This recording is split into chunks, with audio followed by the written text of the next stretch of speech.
Les sectes, et comment elles recrutent, et comment surtout, ce sera notre sujet aujourd'hui avec Anne, comment elles recrutent dès l'enfance, pour certaines d'entre elles. C'est vrai que vu de l'extérieur, on se demande comment on peut être assez barge pour entrer dans une secte et faire tout ce qu'on vous dit. Genre, tiens, aujourd'hui, hop, on se suicide tous, ou vas-y, je file à grand gourou tout mon argent, ma femme en prime, ou encore, histoire, alors ça c'est une histoire vraie, la secte des adorateurs de l'oignon.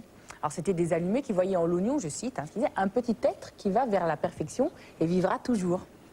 L'oignon. À mon avis, le mec qui a écrit ça, il fumait pas que des oignons, justement, sauf qu'à force de s'astiquer le bulbe, les adeptes ont constaté que l'oignon ne s'épanouissait réellement que quand on lui coupait la tige, c'est bien connu. Oui. Alors qu'est-ce qu'ils ont fait, les adeptes? Eh ben, ils ont rien trouvé de mieux que de se couper la leur de tige en s'émasculant. Pour éviter de se vider. Tout à fait, pour un peu garder toute leur force. Comme un oignon.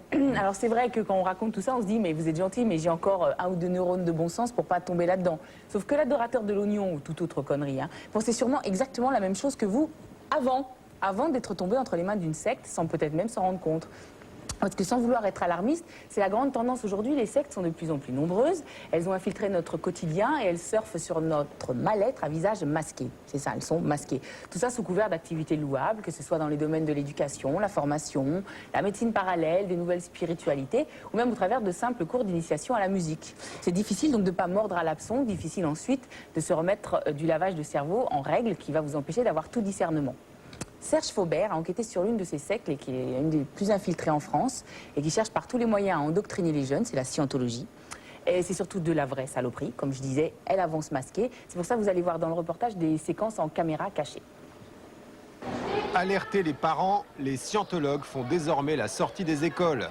Dans l'Essonne, ils recrutent l'air de rien via de petites annonces dans les journaux municipaux. Gilles Ogomat est tombé dans le panneau. Sa fille de 6 ans a du mal à apprendre à lire. Un jour, il tombe sur cette annonce alléchante. Enseignante spécialiste en lecture et écriture, aide gratuite. Et donc j'ai été accueilli par par l'enseignante, qui d'ailleurs m'a paru d'un excellent abord, qui est une ancienne enseignante en retraite. Et on a pris donc la décision de prendre un abonnement de cours pour ma fille. C'est dans ce bâtiment anodin que les cours sont dispensés. Déguisés en parents, nous allons à la rencontre de l'enseignante scientologue. Elle affirme appliquer des méthodes traditionnelles. Donc je m'assure d'abord qu'il connaît les lettres, ce qui n'est pas toujours le cas.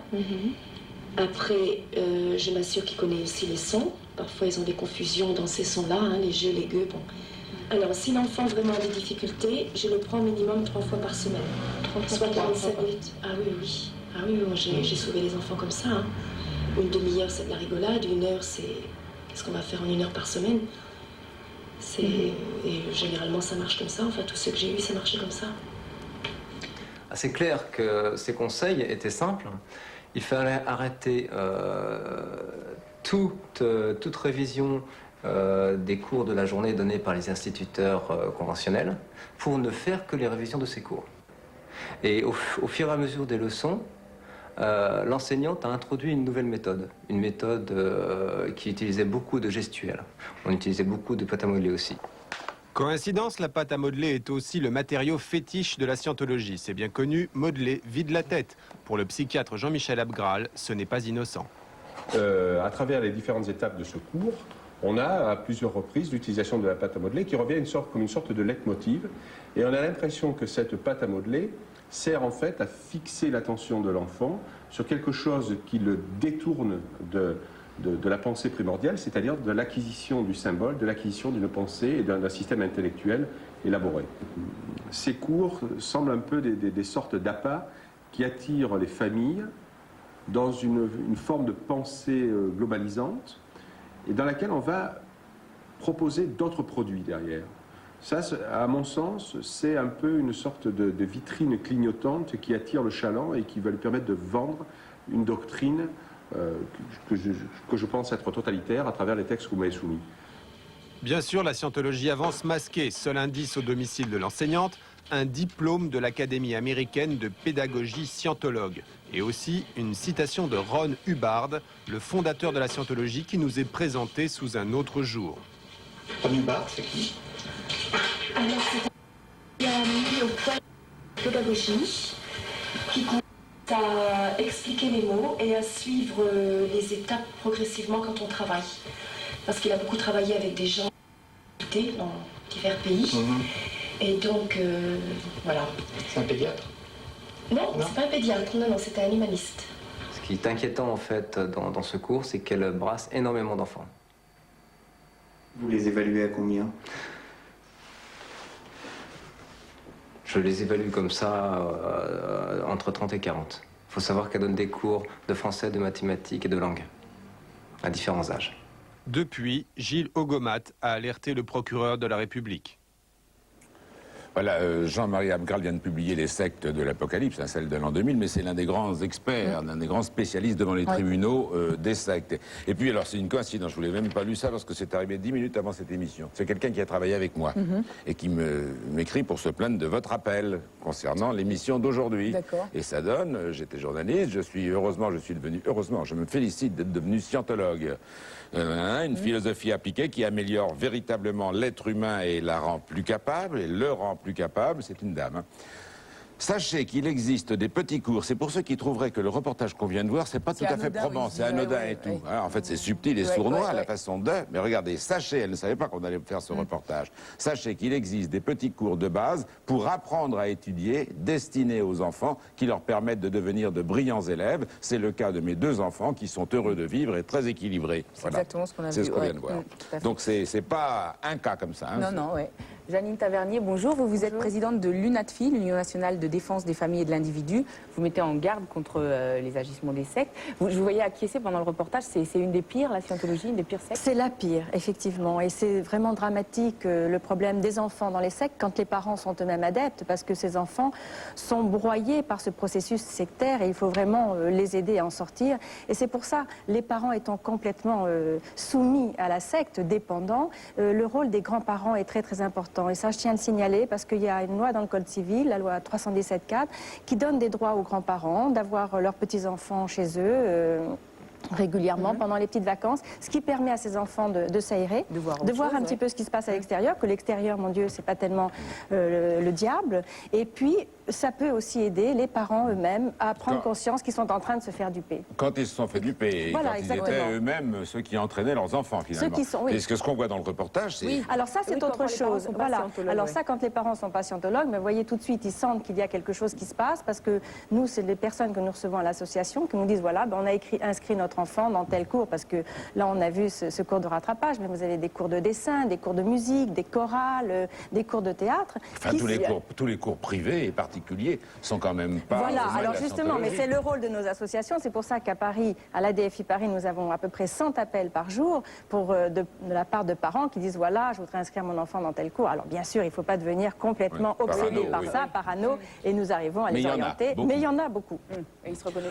On va écouter vos témoins, puisque vous en avez choisi volontairement 2, mais de taille. Marie-Noël, bonjour. Vous, c'est votre fils Eric qui est tombé dans les filets de la scientologie alors qu'il préparait son internat. Ça a commencé comment? Mais il préparait son internat en médecine et il avait pris un peu de retard dans son programme, parce qu'il faisait trop de musique. Et il est tombé un jour sur le livre de la Dianétique. Vous avez des affiches programmant la Dianétique sur tous les murs de la ville où il est. Il a acheté ce livre et comme très souvent dans les sectes, il y a quelque chose de vrai au départ. Il n'a pas eu l'esprit suffisamment critique. Il a lu ce livre. Il a trouvé qu'il y avait des choses tout à fait valables par la mémoire, sur la mémoire, pour la préparation de son concours. Et puis là, il y avait une adresse à Pau. Il a téléphoné à Pau et quand il a dit qu'il était étudiant en médecine en 5e année, évidemment, on a été extrêmement aimable avec lui.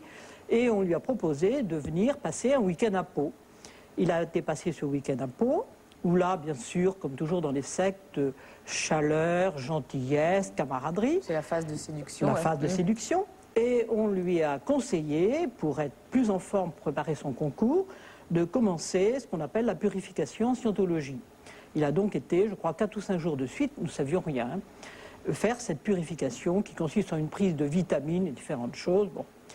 Et puis, il continuait ses études de médecine et les vacances sont arrivées et il nous a dit qu'il voulait aller passer un mois ou un mois et demi aux États-Unis pour se changer les idées. Nous avons trouvé ça tout à fait normal. Jusque-là, vous n'avez rien remarqué? Ah non, non, mais vous verrez, rien.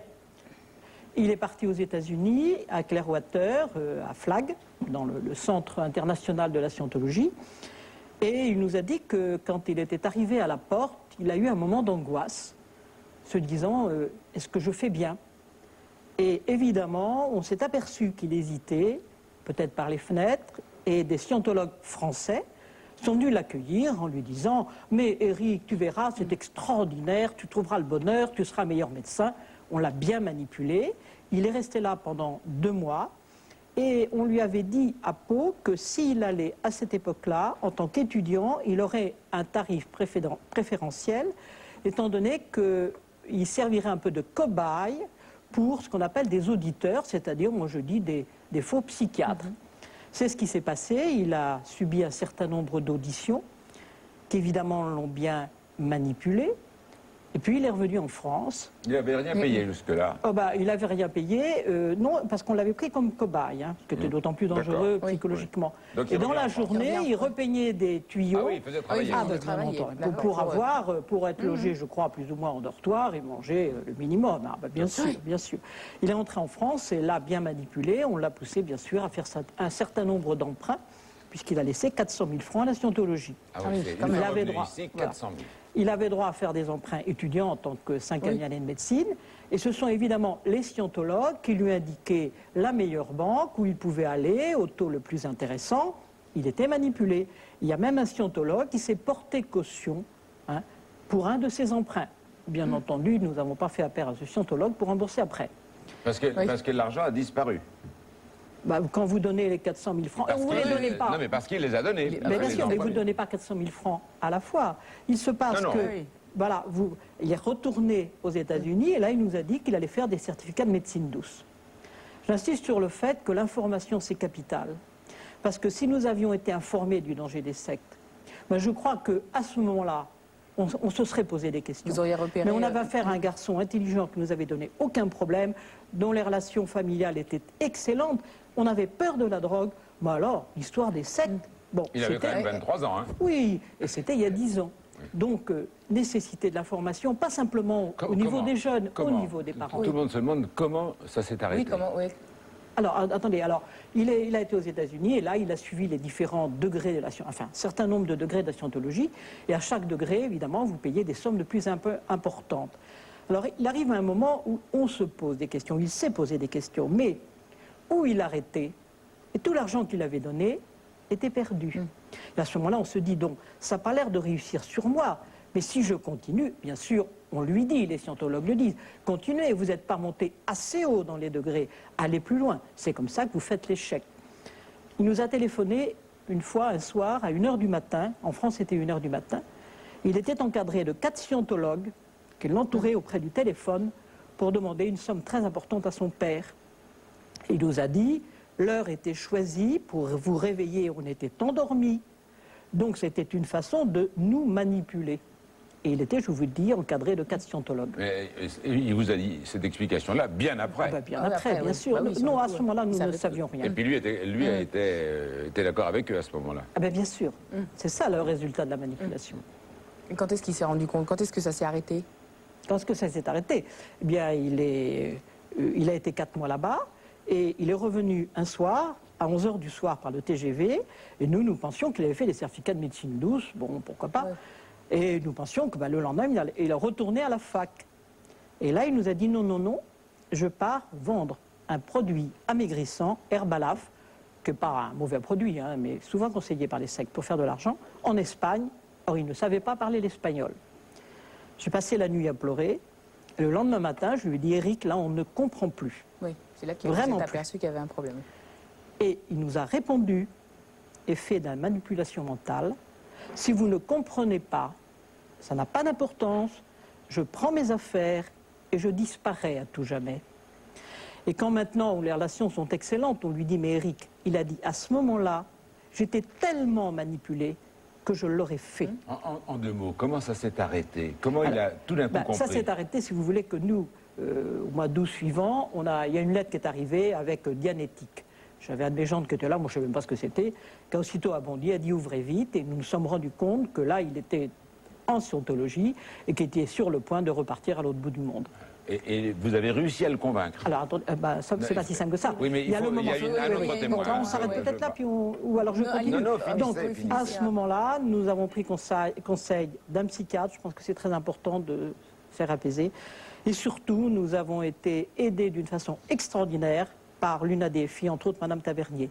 C'était au mois d'août, et j'insiste, nous avons trouvé des personnes intelligentes, compétentes, ayant beaucoup d'humanité, sachant ne pas trop dramatiser, et par moment nous téléphonions 6 fois par jour.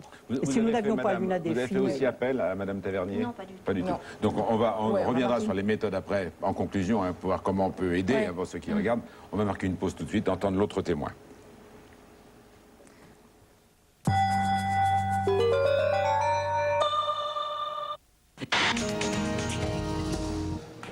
Les sectes, et comment elles recrutent, et comment surtout, ce sera notre sujet aujourd'hui avec Anne, comment elles recrutent dès l'enfance, pour certaines d'entre elles. C'est vrai que vu de l'extérieur, on se demande comment on peut être assez barge pour entrer dans une secte et faire tout ce qu'on vous dit. Genre, tiens, aujourd'hui, hop, on se suicide tous, ou vas-y, je file à grand gourou tout mon argent, ma femme en prime, ou encore, alors ça c'est une histoire vraie, la secte des adorateurs de l'oignon. Alors c'était des allumés qui voyaient en l'oignon, je cite, qui disait, un petit être qui va vers la perfection et vivra toujours. L'oignon. À mon avis, le mec qui a écrit ça, il fumait pas que des oignons, justement, sauf qu'à force de s'astiquer le bulbe, les adeptes ont constaté